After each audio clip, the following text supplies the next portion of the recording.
Green card আবেদন প্রক্রিয়া নিয়ে আবারও অবস্থান পরিবর্তন করেছে যুক্তরাষ্ট্রের স্বরাষ্ট্র মন্ত্রণালয় DHS। গত 22 মে জারি করা নির্দেশনায় বলা হয়েছিল, অস্থায়ী ভিসাধারীদের গ্রিন কার্ডের জন্য আবেদন করতে হলে নিজ দেশে ফিরে মার্কিন দূতাবাসের মাধ্যমে আবেদন করতে হবে। তবে নতুন ব্যাখ্যায় DHS জানিয়েছে এটি কোনো বাধ্যতামূলক নিয়ম নয়।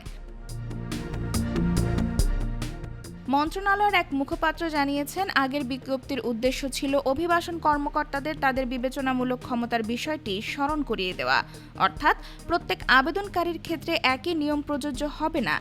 কে যুক্তরাষ্ট্রের থেকেই আবেদন করতে পারবেন আর কাকে নিজ দেশে ফিরে যেতে হবে তা সংশ্লিষ্ট কর্মকর্তার সিদ্ধান্তের উপর নির্ভর করবে।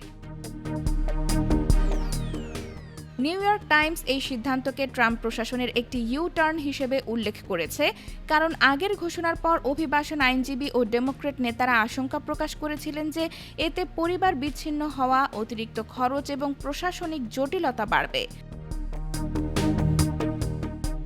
বিশেষজ্ঞদের মতে, নতুন ব্যাখ্যা প্রযুক্তি খাত সহ বিভিন্ন শিল্পে কর্মরত বিদেশি পেশাজীবীদের জন্য স্বস্তির খবর। তবে অভিবাসন নীতিতে কঠোর অবস্থান অব্যাহত থাকায় গ্রিন কার্ড আবেদনকারীদের জন্য অনিশ্চয়তা এখনো পুরোপুরি কাটেনি। IBTV USA, new York.